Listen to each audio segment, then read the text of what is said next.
all you Pittsburghers should know exactly what popular local dish you can make with these 3 ingredients. Your aunt probably made it at a family picnic this summer. But until moving here, I'd never heard of strawberry pretzel salad. And after hearing so much about it, I wanted to understand this local phenomenon. So I asked Casey Renee if she'd whip up a batch. Casey's a Pittsburgher and a James Beard nominated pastry chef. I met her at her home kitchen in Swissvale. Paw, other paw. Naturally, Casey's eaten strawberry pretzel salad many times before, though shockingly, she's never actually made it herself. So this was a first for both of us. There are 6 million of these recipes online, FYI, so they're all basically the same thing. Make sure you use salted pretzels too. You want this, that's why this dish is so addictive, because it's like sweet and salty. To better understand the salad, I also talked with Gretchen McKay, a food writer for the Pittsburgh Post-Gazette. Well, the first thing you need to know about Jell-O pretzel salad is it's not really a salad, it's more of a dessert. And you hit all the textures. You've got crunchy, you've got creamy, smooth, jello-y. So we're gonna mix this up. But why does everyone know this recipe? And where did it come from? It was something I always grew up with, so I don't remember the first time. It always was. I've made it for many graduation parties, many birthday parties, any kind of celebration.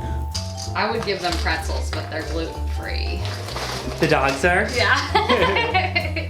To better understand the history of the dish, I headed to the Heinz History Center, where curator Leslie Sibilic tried to put the salad in a historical perspective.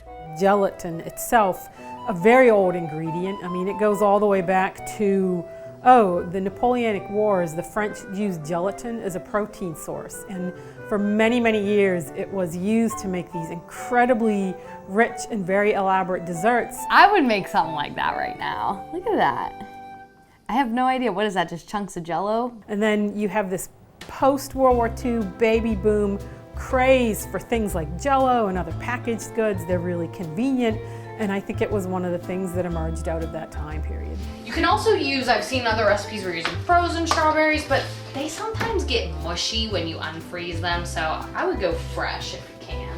I know we have one example in the library, a community cookbook from Brentwood that includes the recipe. I think that's about 1960, and that's perfect timing in terms of the larger trend of when strawberry pretzel salad became popular. Normally it's Cool Whip that you fold into sweetened cream cheese. Ploop. But we're gonna do our own whipped cream. And with all the sugar and whipped cream and pretzels and Jell-O, how can they call it a salad? I think because the vocabulary around Jell-O and mixing ingredients in a bowl or a dish had come by that point to be equated with a salad.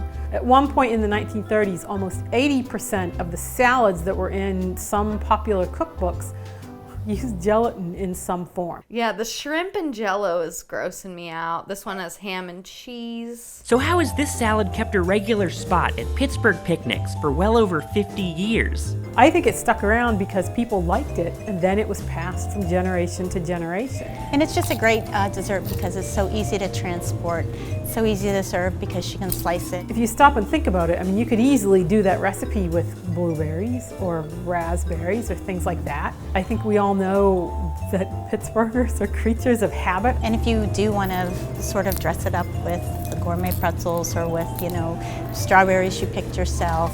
I've been checking it like every hour and jiggling it. Oh, look at that! It's so pretty.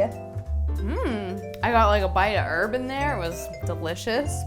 Spurring back like memories of picnics and barbecues. Yeah, like with like a paper plate.